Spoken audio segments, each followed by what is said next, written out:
007 First Light has been out for a few days, and it is the next iteration in the James Bond franchise. But no, it's not a movie, it's a video game, and yeah, it's absolutely amazing. But who would have thought after all this time that we would actually be getting a James Bond game in this era? Because if you're an OG like me, we all know about the James Bond games during the PS1 and especially the PS2 era. GoldenEye, if you know what I'm saying, and they were great, but I just never really thought that we would ever actually get a James Bond game in this sort of like era we're in, but here we are. And yeah, I put 21 hours into it and it's an experience. See, when this game got announced a year ago, which, by the way, I only just found out a few days ago that it actually got announced or teased or revealed, should I say, 5 years ago. I don't know how many of you knew that, but I didn't know that. But anyway, when it got announced, I was really surprised. I never expected to get another James Bond game. But this is the thing, in this sort of current era or age of gaming, especially with any sort of new release of an existing or very iconic franchise, which James Bond is, there's always a lot of talk. There's always a lot of opinions. People like to hate just to hate. People are always trying to nitpick. But something that we always got to try and keep in check is our expectations. And look, I was excited, a lot of people were. But as we were getting more trailers, no doubt an element of doubt, or should I say, I was wondering if they would be able to fully achieve what a James Bond game should be, was starting to creep into my mind, right? Because we've seen in all different forms of media, whether it's adaptations of an existing franchise or brand new IPs, after sort of a few seasons of a TV show or multiple games in the series, sometimes you might get that odd one out, or especially if it's been gone for quite a while or a few years, where when it comes back or when you get the next installment, it doesn't even feel like the franchise or the identity is not even there. It's completely just gone. So that was something that I was thinking, are they going to be able to capture that sort of spirit, that identity of what makes James Bond James Bond? Because it literally is one of the most iconic franchises in the whole entire planet for the last 60 years. And literally, that's the truth, isn't it? So, the game finally came out and yeah, it's so good. It's so good. And you know what? One thing that this game just perfects to a T, and it's literally just going by what I just said a minute ago with the identity, literally is a James Bond game. Now, you're probably going to think, well, obviously, what are you smoking? It's a James Bond game. I'm not smoking anything, by the way. I don't smoke. But what I mean by that is, even though you're seeing a lot of sort of inspirations and comparisons to all these other franchises, even when you play and experience it from the story, from the gameplay, from all these other sort of mechanics, it feels like James Bond. It feels right. This is something that you would experience when you've watched the James Bond movies or what Bond would do. Even just aspect of the music, by the way, is amazing. The music, even the gameplay, the cinematography, James Bond himself, all the characters, the dialogue, it just feels like James Bond. Even though when you're doing certain stealth sections or you get these big set pieces, it's reminding you of Uncharted, it's reminding you of Hitman, it's reminding you of Watch Dogs, all these sort of things combined with the hacking, by the way, with Watch Dogs. It still feels within the universe of James Bond. And this is something that was so key. They had to nail this, because if they just deviated even just for a little bit or even for a certain segment, which, like I said, we've seen this quite a lot in other sort of forms of media, that it would have put a lot of people off. But it doesn't. It maintains what a James Bond experience should be. And it's so good. I'll tell you something else that's so good. The prologue / James Bond's training arc. Yes, the classic cliche training arc that we always get. But the difference is, it's not a 2 or 3 minute quick montage. No, it's 2 to 3 hours of training / prologue. And I know some people have kind of used that as a bit of a critique. They're thinking it goes on for too long. I completely disagree. Totally needed, in my personal opinion. Because remember, this is an origin story. Now, correct me if I'm wrong, I'm pretty sure out of all the iterations we've seen of Bond, we've never seen him this far back in time, right? We never actually see his origin. He's already established in all the adventures and stories that we've seen. So I really love that we get to see Bond before he's even an age, before he knows anything about it. And they really take their time. Now, I think in-game universe, he trains for 6 months to a year. And plus, one thing that I do love as well is when he is on the main mission and he's the only person, they have, he's still kind of learning. He's still kind of, you could say, in a weird way, in his training, even though he's on a main mission, which obviously spans the whole entire game until the end. I still kind of see it as a full-on origin from minute 1 to, hour 21, when them credits roll. And then, spoilers here quickly, but by the end of the game, he does become 007, or that's what he gets referred to. So it's like, yeah, the whole entire game is an origin story. Because I actually thought, oh yeah, it's probably going to be, we get a quick training montage arc, then we're going to get probably multiple years time skip, and then we're going to have James Bond who's fully established now. But no, like he literally is like just learning across the whole way. And you see it because he makes quite a few mistakes, even in terms of like his dynamic with characters. Like I said, he's very witty, he's very charming, he's very charismatic, stuff that James Bond obviously always has. But yeah, he's quite jokey, he's quite funny. And as I said earlier, that could come across as annoying, but it doesn't. It only comes across as annoying to the other characters in the universe. And I love that. It's just great. But we get introduced early on into two characters called Monroe and Cressida, and they are great. I mean, Cressida, look at her.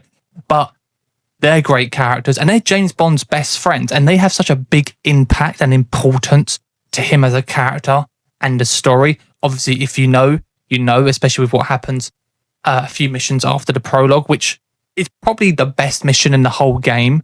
Like it literally, that mission encapsulates everything about James Bond. We have the stealth, we have the sneaking, we have him putting on the charm, we have the sort of tailing, we have the big sort of like reveal of a villain, we have a big explosion, a classic James Bond car chase, and then a shootout, and then another big insane set piece on an aeroplane. And then when you're literally like diving down in the sky, towards the ground, that's when the James Bond main theme kicks in. I think that might be the only time, or one of a few times, where it fully plays the full theme, and even then it doesn't play the full theme, but it plays majority of it. It was so good. I had chills.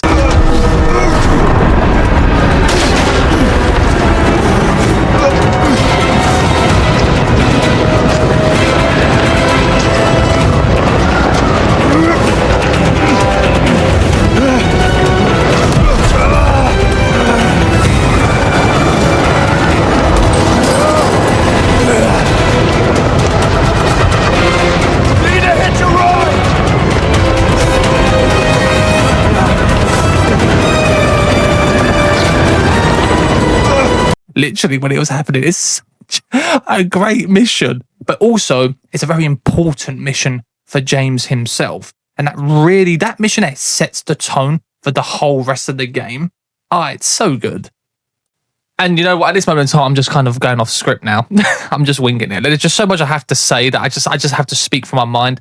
Plus, I'm drinking my Pepsi. Don't know what that's got to do with it, but But the homages and Easter eggs are so good. Even if you're just the casual Bond fan, you will pick up on some of these, especially when you go into Q Lab, which was great, by the way. That the fact that it wasn't just something where you just go and you speak to Q only, you can actually interact with a lot of the other people working it, and plus you can interact with the actual objects and gadgets that are in like the testing phases. And every time you go back there through the story, there's always like a progression or development going on. I love that, because sometimes usually in games when you get stuff like that, you always just keep hearing the same old dialogue every time you go back. But here it's always new because it's adapting to real time in universe. I love when games do that, when it has like adaptive real time dialogue in universe, especially when there is a few days or few months or few weeks or whatever is going by. It's really good. So the world state is obviously concurrently ongoing. It's so good. But yeah, to be honest, there's a lot of homages, even in the main story. Oh my God, there is so many certain moments that are just such a... I'm like, oh yeah, that's from The Man with the Golden Gun. Oh yeah, that's kind of reminiscent to Skyfall. Oh yeah, that's from Die Another Day. Or the Pierce Brosnan era. Oh, that's Sean... it's stuff like that. Especially when Bond gets his white suit, his white tuxedo. That was really cool. You finally get your suppressed pistol, which takes quite a while to get. It was so iconic. Like I said, you had your car chases, which, by the way, there's only one car chase in the game. Now, I actually thought there would be another one, at least one more. And I think this is deliberately done, where you're thinking you're going to get much more car chases, because it is quite a classic thing for James Bond, but you don't. But I really do believe they've done certain things like that, especially when... Spoilers, by the way, here. When you get the Aston Martin at the end, you don't get to fully drive it, do you? It's kind of contained, and I know that's going to be quite disappointing, but I think they know that's what a lot of people are going to think. I think it's just a tease of what's to come in the future. It just feels so sequel baity, and plus how this game ends, it literally says that James Bond will return anyway. So I'm pretty sure we're going to be getting that Aston Martin driving out in the open somewhere in some car chase. I'm pretty sure we're going to be getting Probably more other sort of stuff, more probably Bond in his suits in more missions, just other sort of stuff like that. But yeah, I cannot wait. But yeah, there's so much more. I could just keep going on, but it's just great. It's just a straight up proper James Bond experience. If you're someone who's a fan of just spycraft in general and stealth and all that, even if you're not the biggest James Bond fan, recommend it. If you're a massive James Bond fan, recommend it. If you're just a fan of games and you want a game that kind of gives you basically everything in terms of, if you want a very linear game, if you want kind of open kind of like linearity, because especially when you go into like the sort of like big level sections, or when you've got to figure out all the different sort of opportunities, you've got it. If you want action-packed set pieces like Uncharted, you've got it. If you want a great storytelling with great acting, by the way, amazing performances. As I said earlier, Patrick Gibson, he was phenomenal as Bond. Mr. Beach, was it? Bond. James Bond. What do you do, James? Lately, headhunting. Oh dear. I do hope you're not plotting on stealing Isola here. I took such trouble in hiring her. She really is rather brilliant. Quite the catch. I'm not making any promises. What do you know? I'm out. Excuse me, gentlemen. I'd be careful with this one, James. Dare I say, out of your league. Your attention, please. Hold this, Danny. And all the rest of them. One character I will say I'm very disappointed in, who I actually thought was going to have a much more of a bigger role, is Gemma Chan's character, who she plays Dr. Selena Tan. Wait, that just rhymes. She's literally only in it for like 3 minutes. And then some of her dialogues in that tactical simulation, which is this sort of like apparently end game content where you go through certain missions that you've done, but there's extra challenges and stuff, which is quite cool. I do see it something becoming very boring and repetitive, but it does seem like they are going to support this game with certain post-launch content for the next year, similar to how they did it to Hitman. So hopefully we actually get like a story expansion. I want more story stuff, because this is a very story game. Hitman's not really about the story, right? This is. So yeah, cannot wait for it. But yeah, definitely recommend. Also, the theme song by Lana Del Rey, great. I loved it.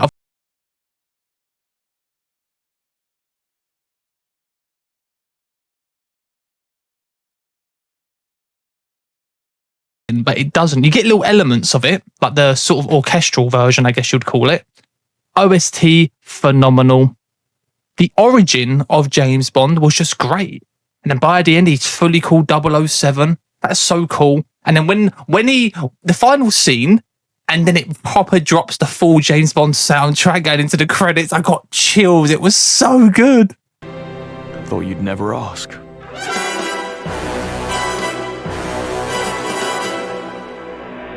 But anyway, what do you think? I've kind of just gone off the rails of this one. Oh yeah, the Bond girl. How did I forget? Teresa. She was great. Literally, that scene when she walks out the water, you'll know what scene. It's the most iconic scene, probably in the game, or what people are talking about, right? That is such a scene from the films. That is such a James Bond girl scene. It was great. And I'm telling you, I'm not even trying to sound weird or creepy. They upgraded the graphics and the animation for that. Literally, when she's walking out of the water, just look at it again, the water dripping down off her skin or her body, right? And the way she's walking. I've never seen a more beautiful looking girl or girl character in a video game in terms of the way they're walking, the way their skin looks, and just the graphics. Then it looks so lifelike. It was crazy, to the point where I remember when I first watched it in real time, like for a second I was like, what? Like this seems too realistic. It was amazing. And no, not in a weird way. But yeah, she was great. That whole mission in Vietnam was so good. Literally, white suit, suppressed pistol, fireworks, sneaking around in that house. It was so good. There's so many great stuff. Literally. But yeah, I'm curious though. What do you think? Right? Because I could just keep going on, but I really don't want to. You already kind of understand where I'm coming from.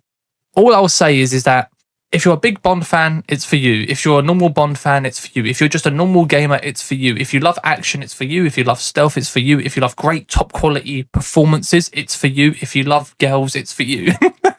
If you love guys, it's for you. There's some handsome men in this as well, even James himself. But yeah, great experience. I cannot remember the last time where I actually. It's been a while since a game. It's been at least a few years, 2-3 years since I've played a game. It's gone above my expectations, which it actually has, and which is quite a rare feeling in this day and age now, isn't it? When it comes to media, when something actually goes above your expectations, and yet when I beat it, I just kind of want to play it again, which I do. I really want to play it again because I put 21 hours, which is pretty long. I'm pretty sure I can get another 20 hours out of it again. But I'm curious, what do you think? And I'm very curious about the different age demographics, especially with people who have been who grew up with Bond, or people who've kind of only know like the Pierce Brosnan or Daniel Craig sort of era and iterations. What did you think about this? Because I guess certain people have different perceptions, right, in terms of what they like in the certain style of James Bond, especially when it comes to the medium of films. But what did you think, right? If you did have some critiques, please let me know, because of course it's not perfect. I know I didn't really name too many. The only things I could really say is that the boss fights are not the greatest. The first few that you get in the game are good. The last few are very tedious, especially the final boss fight. I won't say who. I think that kind of lowered that last mission for me. It wasn't really great. The villains are not really the greatest. They're not terrible. They do their job. That's the thing. They actually serve the purpose. But clearly there's a grander and bigger narrative, which the game obviously sets up for a sequel. That maybe... I was going to say length, but I put 21 hours into it. It was long. It felt longer than it actually is. But maybe, again, like I said, this all could just be rectified in the sequel. Yeah, more car chases, probably get in the sequel, more this, probably happen in the sequel. Remember, this is just like the foundation. This is like the starting point, which also makes sense in the universe and narrative-wise for Bond. You know, he's finally now 007 by the end of the game. So now he's going to be like the James Bond we all know, right? And even then, he's probably still going to be quite young, right? Still learning more stuff. So... yeah, I'm very curious to see where this goes, but absolutely phenomenal. Literally has it all. If you just want a fun experience, this is it, right? But that's First Light. Theme song was great, by the way. And hopefully we get Second Light soon, or an expansion. So when we do, I'll be definitely talking about that. But yeah, please let me know, and I'll see you in the next one. Bye.